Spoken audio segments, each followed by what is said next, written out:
先生不好意思哦，例行酒测。我是迪卡分局刑警队高建祥，这样的天气工作辛苦了，那我先走了。我好像有闻到酒味。帮个忙吧，我家里办丧事，喝了一杯。请节哀，但我们还是要测一个，不好意思。母亲过世了，我赶着去灵堂。稍等。上车。酒驾，挡风玻璃上面有裂痕。这绝对是郭富城最倒霉的一天。先是接到母亲去世的电话，又在开车赶回去奔丧时遇到堵车，半小时就走了200米路。心情烦躁的他喝了一罐啤酒，窗外的雨一直下个不停，外面还有人不断向他推销着大尺度杂志。高建祥烦躁地将车开到一条小路上，没成想正是这个举动为他的人生酿成一个巨大悲剧。同事老刘也不断给他打来电话，他们当刑警的在日常工作中有很多油水可捞，但最近上面在严查，一个捞油水的厂子即将被查封，背后的金主很不开心，老刘让他快点想想办法。高建祥现在无暇顾及这些，他刚挂掉老刘的电话，妻子的电话就打了进来，催促他快点回来，很多亲戚都已经到了，唯独身为儿子的他缺了席。此时老刘的电话又打了进来，高建祥听得出他那边的情况很混乱，可现在他也丝毫没有头绪，偏偏就在这时，道路前方突然出现一条狗，高建祥一个猛打方向盘，与狗子擦身而过。就在他还在庆幸没有撞到狗子时，前方突然出现一个人影，高建祥一脚刹车下去，可惜已经来不及了，那个人被他撞飞了2里地，躺在地上一动不动。高建祥立马下去查看，他刚将那个人翻了身，却看到对方的假眼球都被撞掉了。高建祥定睛一看，发现对方竟是个阿三哥，他伸出手去探其鼻息，人已经被撞死了。好在周围一个人影都没有，只有一条狗子在静静观摩。此时的高建祥还保持着冷静，他的第一反应是报警，可报警电话拨出去的瞬间，妻子的电话却打了进来，是女儿的声音。爸爸，你怎么走了那么久啊？能回来吗？爸爸马上就到了。我饿了，我要吃椰浆饭。椰浆饭。好。女儿的声音反而让高建祥变得不清醒。有时候人越是处在幸福的氛围里，就越是胆怯。身为一个刑警，他很清楚酒驾撞死人的罪行有多重。恰在这时，不远处出现一辆警车，不断闪动的灯光带着一种无形的威压，让高建祥的内心越发紧张起来。最终他还是做出了一个遵循内心的决定，将尸体藏进垃圾堆里。随着警车逐渐靠近，高建祥的心越来越紧绷。好在里边的警察并没有发现什么。警车开远后，高建祥才松了一口气，立马下车处理阿三哥的尸体。注意此时的一个细节，他还细心地将假眼球也放进袋子里。随后阿三哥的尸体便被塞进后备箱，狗子却追在车后，被撞死的阿三哥很有可能就是他的主人。此时的警局里，几个缉毒警查到这里，他们正在抓一个国际毒贩，该毒贩正巧和他们捞油水的夜总会有些牵扯。更为巧合的是，高建祥在这一天请假了，缉毒警怀疑他跟毒贩可能有牵扯，于是就重点搜查他的工位，结果什么都没有搜到。不过他的抽屉里藏着一台平板，缉毒警觉得里面一定藏着什么秘密，就要求刑警队的人将它打开，但谁都不知道密码。而另一边，高建祥正与交警斗智斗勇，发现他的挡风玻璃上有裂痕后，对方便要求他下车说明情况。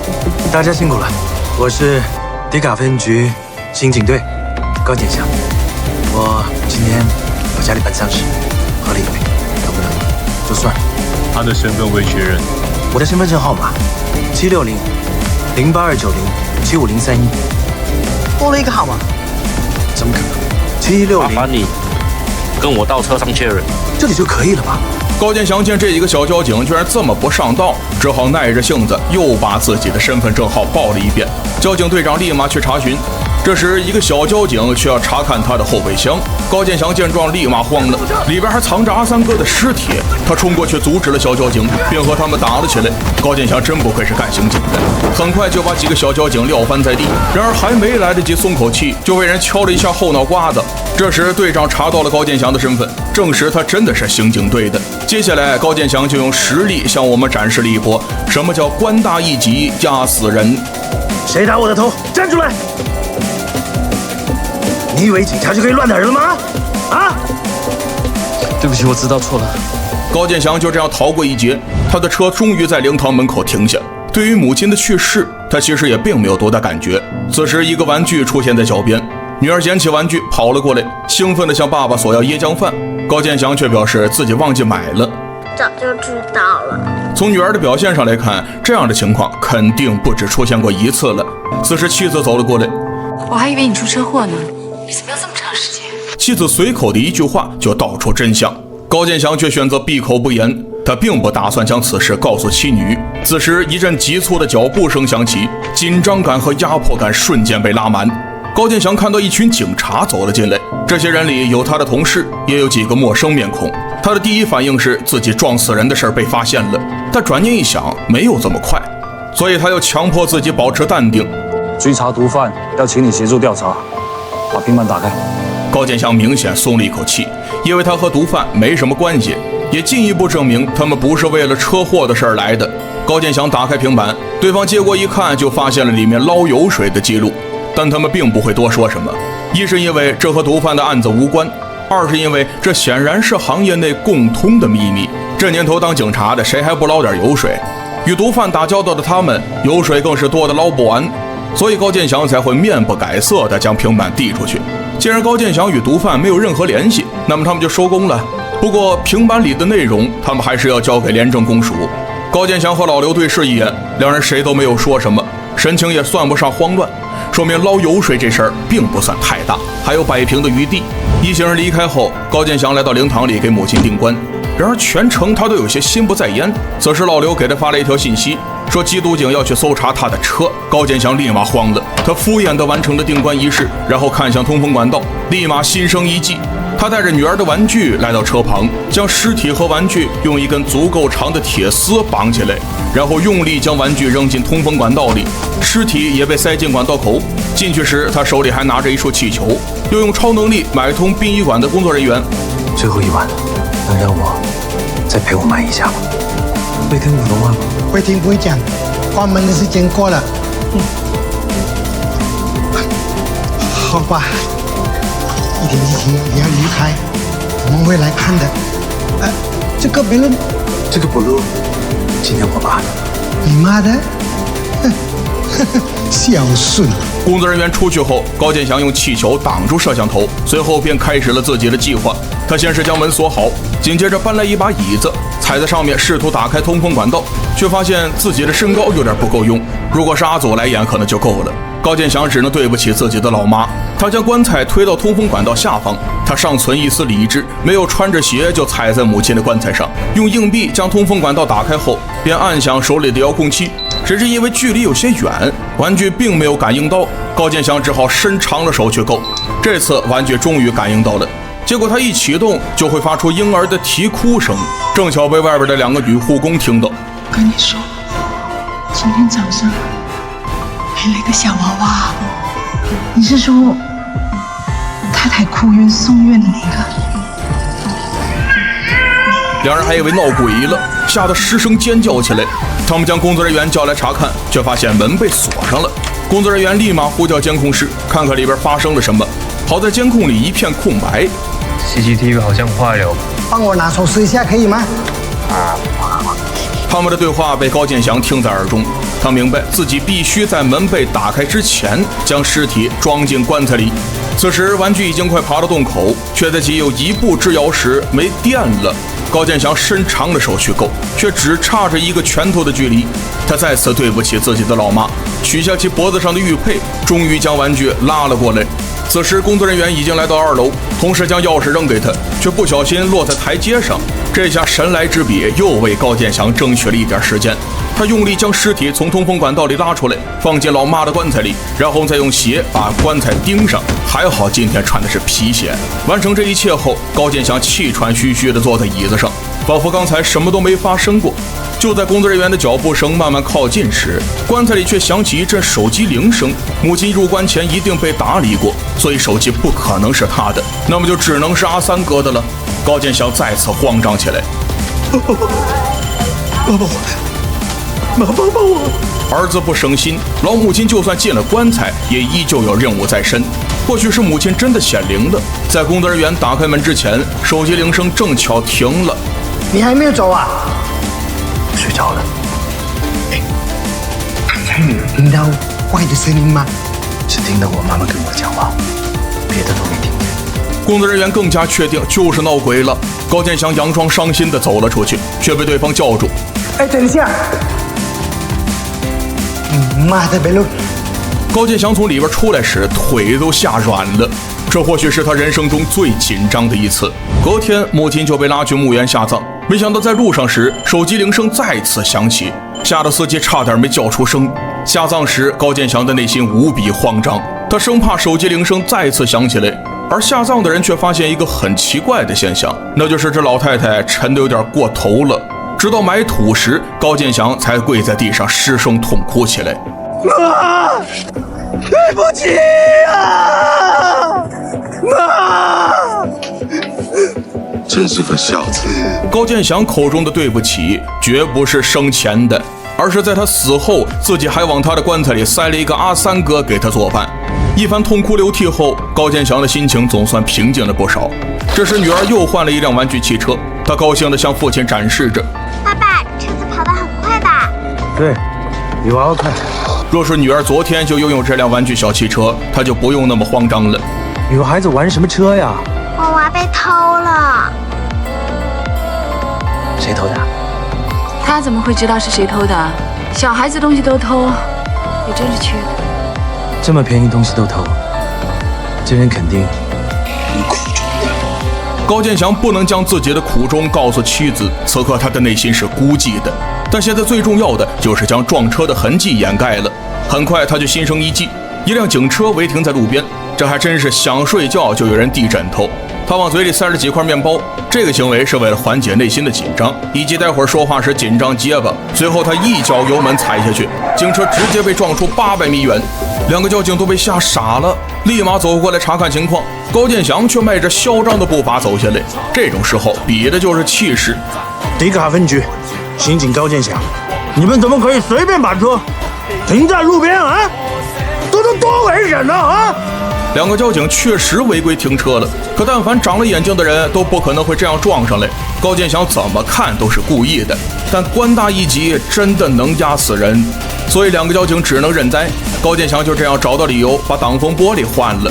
本以为事情就这样告一段落，没想到不久后，刑警队却接到一个任务，他们要协助缉毒科追查那个毒贩。然而毒贩的资料被发下来时，高建祥整个人都愣住了，这不就是自己开车撞死的那个阿三哥吗？而高建祥之所以能一眼就将他认出来，是因为他的特征太明显了。叫一登章，中文名张晨，中印汇聚，他的左眼是假眼。高建祥整个人都陷入慌乱中，队长却依旧在上面分析张晨的行踪，并且下达了抓捕任务。殊不知张晨此刻正躺在老妈的棺材里，所以在执行抓捕任务时，高建祥显得格外松弛。除非张晨复活了，否则他不可能会出现在这里。看着同事们神经紧绷的样子，高建祥不免觉得有些可笑，同时也无比焦虑。毕竟张晨可是被通缉的毒贩，他已经入土的事迟早被发现。几人冲进张晨家里，里边连个人影都没有，桌上还有一碗刚泡好的方便面。同事很快得出结论：不对，这里边方便面都没干透呢，是不是收到风声跑了呀？虽然他分析的很有道理，但高建祥只想让他不要再分析了，毕竟所有猜测和推理都是没有意义的。于是高建祥就默不作声地走到一边，却看到那只狗狗正蹲在院子里，他似乎想要告诉高建祥点什么。高建祥跟随他的步伐来到后门，这里正是那天晚上出车祸的地方，地面上有一条长长的刹车痕迹。此时一辆警车开了过来，高建祥下意识地用脚擦着地上的痕迹，足以见得他内心的慌张。明知道这样擦毫无作用，却还是这么做了。交警员刚从车上下来，高建祥就走上前去自报家门，这依旧是在用自己的身份压对方一头，目的自然是掩盖自己内心的慌张。对方说自己是来调查一个车祸案件的，而且是因为有人报案，他们才知道这里发生了一起车祸。也就是说，那天晚上有目击者，这让高建祥的心瞬间提到嗓子眼儿。什么时候报案的？刚刚才报案的，说15号晚上看到有人在这里被撞，然后把尸体塞到后车厢逃了。看来报案人知道很多细节，高建祥更加慌张了。他连忙询问报案人的信息，交警员告诉他，对方是用公用电话报案的。讲完就挂了。此时同事们也跟了过来，其中一个同事正巧和小警员认识。一番寒暄之后，小警员又把刚才的事说了一遍。你说现在这人怎么这么狠？殊不知高建祥就是他口中的狠人。这时老刘却发现了什么？举头三尺有神明。高建祥这才注意到那里有一个监控，也就是说那天晚上发生的事儿有可能都被拍下来了。这对于高建祥来说与被判死刑无异，他必须抓住机会参与到这个案件中。所以郭队让老刘等人去调取监控时，高建祥立马凑上前，表示自己也可以去帮忙。可郭队却对他另有安排，高建祥自然不会放心。于是晚上他就提着一些吃的来到办公室，老刘和小警员盯着监控看了一晚上，依旧没有找到什么有用的线索。你看，刚好这台监视器的角度什么都看不到。听到这话时，高建祥的心稍稍放松下来。此时眼尖的老刘却意外发现一辆黑色本田闯入镜头里，而且还突然来了个急刹车。这条路很偏僻，没有别的车经过，从监控里看也没有行人，他突然来个急刹车，只有一种可能，那就是撞到了什么东西。高建祥听他们分析的头头是道，不由得紧张起来。此时镜头里出现一条狗。建祥，目击证狗找到了。高建祥并没有理会这句玩笑话，而老刘开玩笑之前下意识地叫了一声高建祥的名字，说明高建祥平时很捧他的场。或许从这时起，老刘就隐约察觉到他的不对劲。随后老刘又仔细打量起车，这辆本田和高建祥的很像。老刘无意识地将话题引到他身上，高建祥肉眼可见地紧张起来，而他缓解紧张的动作是下意识地用勺子搅着汤。好在他脸上的表情还算淡定，交警员努力辨认起车牌号。就在他几乎要把高建祥的车牌号念出来时，老刘却突然出声打断他。WWM 38吧。好，你看嘛啊 ，WM 3。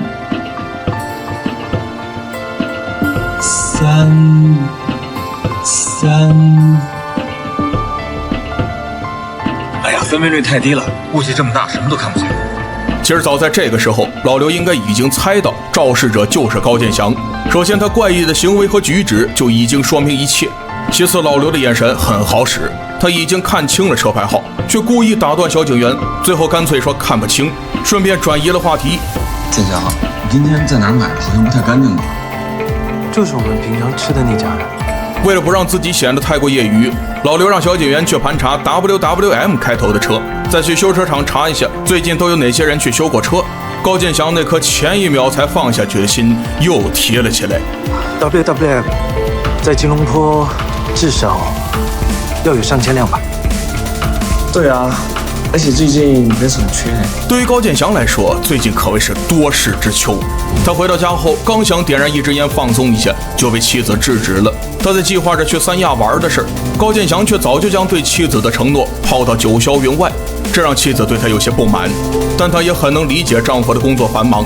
此时，妻子与高建祥说了一件事儿：我说了，你别生我气啊。杨师傅说，你妈外面有男人，而且这个男的到现在还跟在他身边。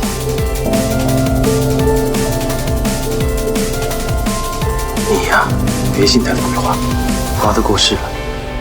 可是杨师傅说的好肯定啊，他还说那个男的是个外国人。可你妈怎么会找个外国人呢？他那么传统。不得不说，大师是有些本事在身上的，这都能算出来。隔天，所有 WWM 开头的车牌号都被调了出来。高建祥正想将自己的名字删掉，却接到一个陌生电话。刑警队，高建祥警官，我是。我要提供通缉犯线索。我看到张晨了。他明白这是一个挑衅电话，而且对方很有可能掌握了不少信息，于是立马挂断电话。对面的同事被吓得抬起头来看他。高建祥只能解释说是小孩子的恶作剧，他们经常接到这样的电话，所以同事也没有觉得哪里不对劲。这时电话却再次打了进来。你以为我在恶作剧吗？我真看见张晨。高建祥再次挂断电话，然而铃声却不断响起。别再恶作剧了。张晨被车撞了，在哪？问你啊，怎么被撞之后就人间蒸发了呢？开轰大车的高建祥警官，我没说错。高建祥浑身一阵寒冷，对方果然知道的很多。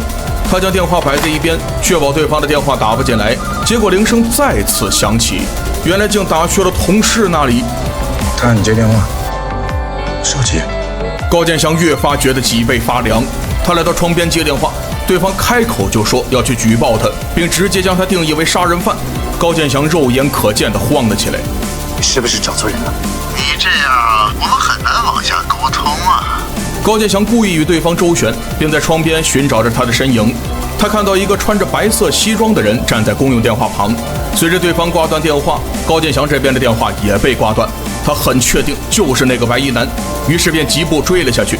此时对方已经上了一辆计程车，高建祥随意骑着一辆小电驴追了上去，一路上却遇到不少阻碍。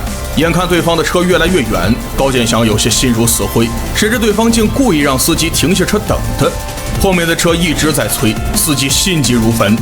可以走了吗？不是说好了吗？停1秒就得你100。高建祥的身影终于出现，白衣男拿出一条白色帕子挥动着，他如此明目张胆，就是为了让高建祥追上自己。高建祥骑着小电驴风驰电掣地追了上来，却一个不小心和计程车来了个对对碰，他整个人被撞飞到挡风玻璃上。待他翻身下来时，发现白衣男已经消失不见了，司机也搞不懂他们在玩什么。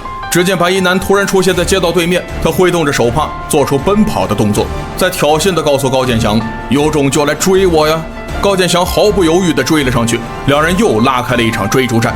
白衣男朝着警察局跑去，直到撞到一辆警车才停下来。此时高建祥也已经追到身后，下一秒白衣男的拳头就砸到了他的脸上。高建祥被打得一脸懵逼，连还手都忘记了。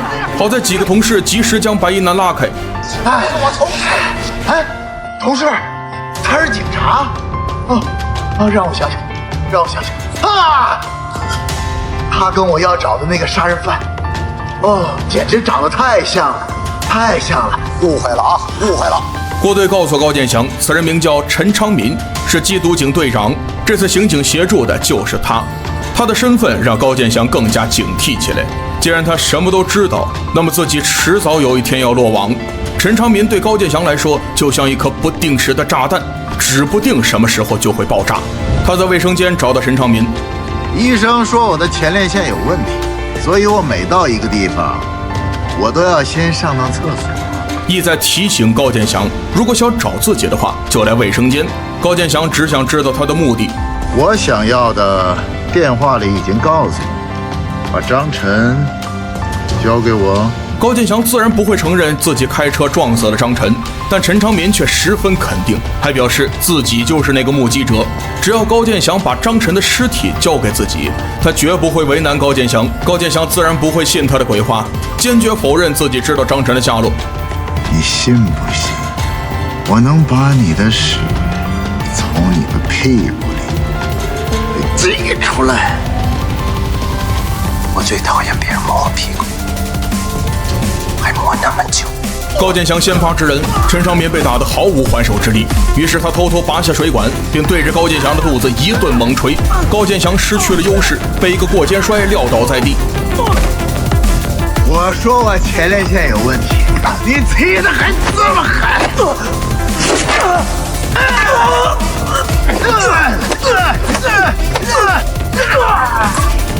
高建祥摔进隔间里，他正想爬出去，陈昌民却一脚把门踢开，然后抓住他的腿，把他往下扯。你这大屁股可真可爱，来，我帮帮你啊！我帮你。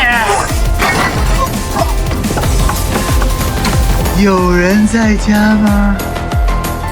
喵。你不喜欢别人摸你的屁股啊？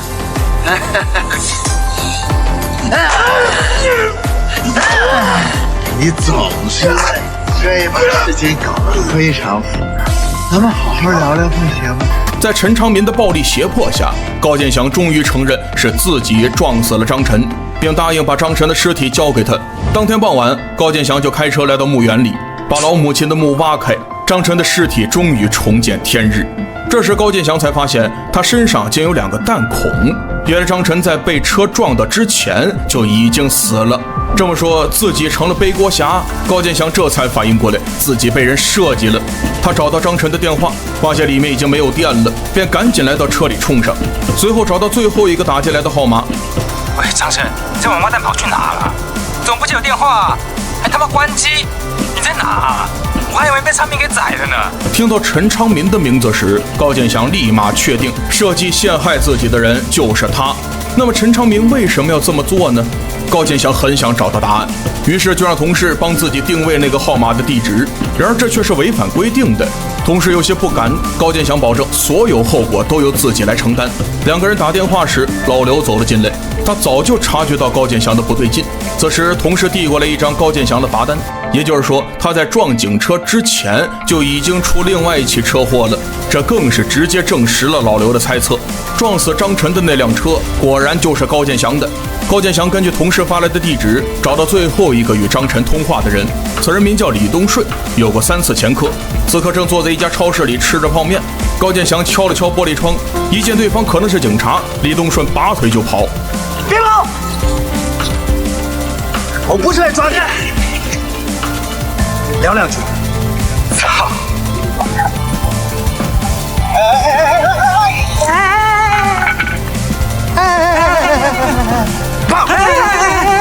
下一秒，李东顺就被吊在天台上。在高建祥的逼问下，他把自己知道的都交代了。原来陈昌民靠着张晨的情报扫荡了吉隆坡的所有毒品，然后趁着缉毒科销毁毒品的时候让人回收毒水。这样一来，毒品市场就被他垄断，他再将这些毒品掺入酒里，售卖给各大夜总会，可谓是赚得盆满钵满。没有想到大陆那边的缉毒警竟查到这件事，陈昌明为了保全自己，先杀了另一个合作伙伴，又去杀张晨。张晨却偷走了毒品仓库的钥匙，可不管是仓库的地址还是钥匙的下落，李东顺都不知道。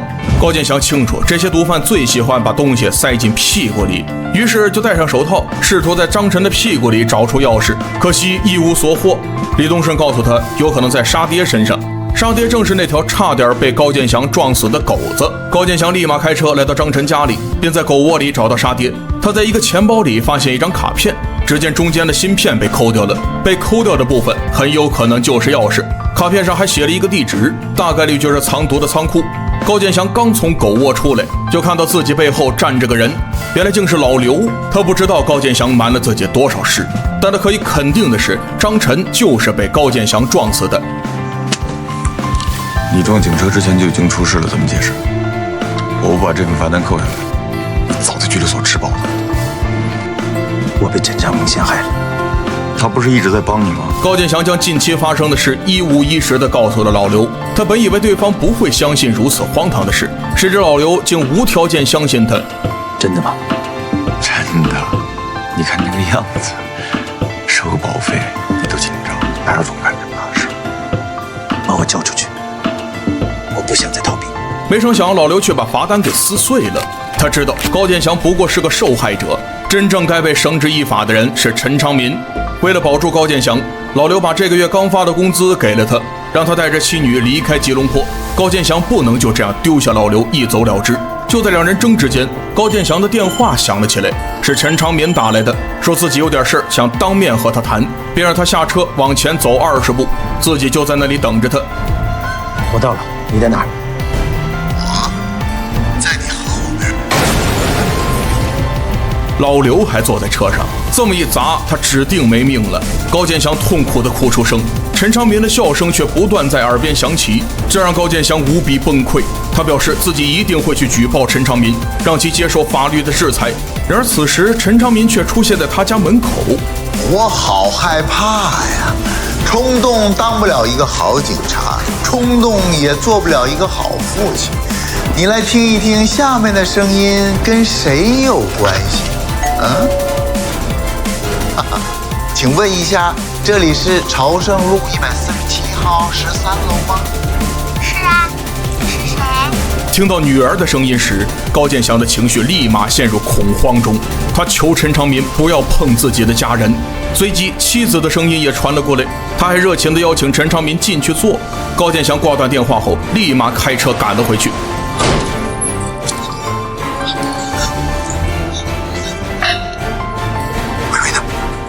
睡了？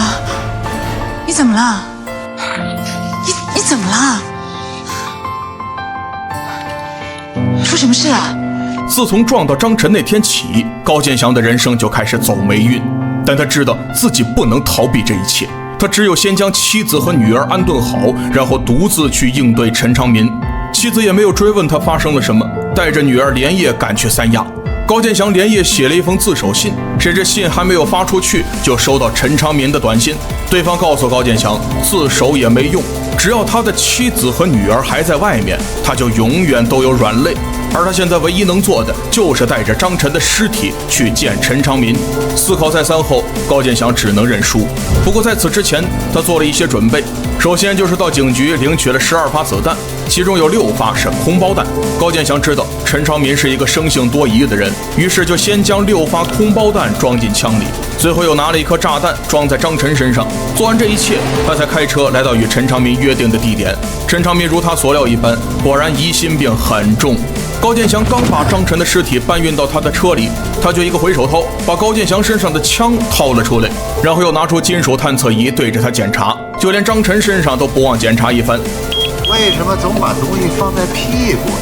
跟买副手套。说起来，张晨的屁股也是遭罪。掏出高建祥提前放进去的东西后，陈长民便没有继续检查他的屁股兜，殊不知炸弹就藏在里边。陈长民嘴上说着一切都已经结束了，却再次叫住高建祥：“你的枪忘拿了？”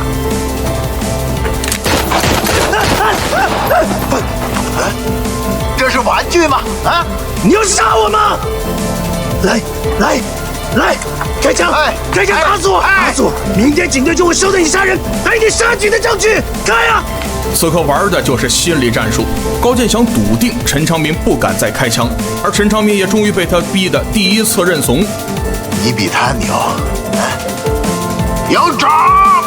陈长民载着张晨的尸体开走了，高建祥这才按下了炸弹开关。眼见炸弹就要爆炸，陈长民却又将车倒了回来。他想请高建祥去吃碗面。我不去啊！我不想吃，我要吐啊！我要吐啊！去啊！下个月去啊！我们调回约，我请。为了表达自己的诚意，高建祥还亲吻了陈长民那只掏过张晨屁股的手。陈长民这才大发慈悲放过他。然而车刚开出去10米，就传来轰隆一声巨响，火光燃起的瞬间，车开进了水里。高建祥生怕陈长民从水里冒出头，于是就举着枪在河边足足待了6分钟。水面上迟迟没有出现陈长民的身影，高建祥觉得他一定凉透了，于是便开心地开着车离开了。回到家后，高建祥舒坦地泡了个热水澡，然后将枪收进柜子里。做完这一切后，他打通妻子的电话，表示自己很快就会来三亚陪他们母女。临出门前，高建祥将那封自首信发了出去，没成想一开门就看到陈长民像个丧尸一样杵在门外。高建祥顿时被吓得魂飞天外。6分钟，为了你，我打破了自己潜水的记录。6分钟，你好样的！高建祥知道这个杀神一定不会放过自己，他不安地呆愣在原地。下一秒，两人之间的大战就一触即发。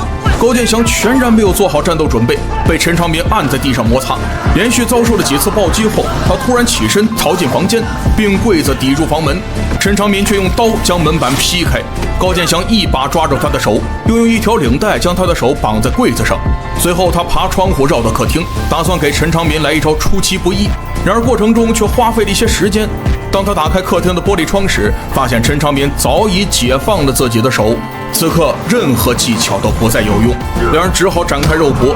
他们同时看到掉落在地的枪，便争相伸手去够，扳机却意外被一颗螺丝钉扣动，随着砰的一声枪响，死去的人是陈长民。此后，高建祥把一切都告诉了署长，而署长给他的处罚仅仅只是开除警籍，这却让妻子陷入忧愁中。现在他们小两口都没有工作，拿什么来养家糊口？没想到就在埋葬老刘那天，女儿在地上捡到张晨的假眼睛。高建祥拿起来一看，才发现里面竟有一张圆形的芯片，这让他想到那张卡片缺失的部分。看来这就是张晨偷来的钥匙了。而陈长民之所以如此执着要回张晨的尸体，也就是在找这把钥匙。高建祥根据卡片上的地址找到仓库，用芯片将门打开的瞬间，他整个人都被震惊了。看了看自己带来的背包，他才发现自己买小了，这么多钱几辈子都挥霍不完。高建祥高兴地笑出声，但笑过之后，他还是给郭队打去电话。我找到这笔害死一堆人的钱。这部电影改编自韩国的《走到尽头》，作为一部翻拍电影，它不仅完成度高，而且拥有了独属于自己的特色。郭富城所饰演的高建祥完成了属于自己的蜕变，他从一个又怂又贪的警察，到最后独自面对大 boss， 扳倒邪恶势力，勇敢地站在正义这边。然而这部电影里没有英雄，有的只是一场猫鼠游戏，因为恶人的世界才是最真实的。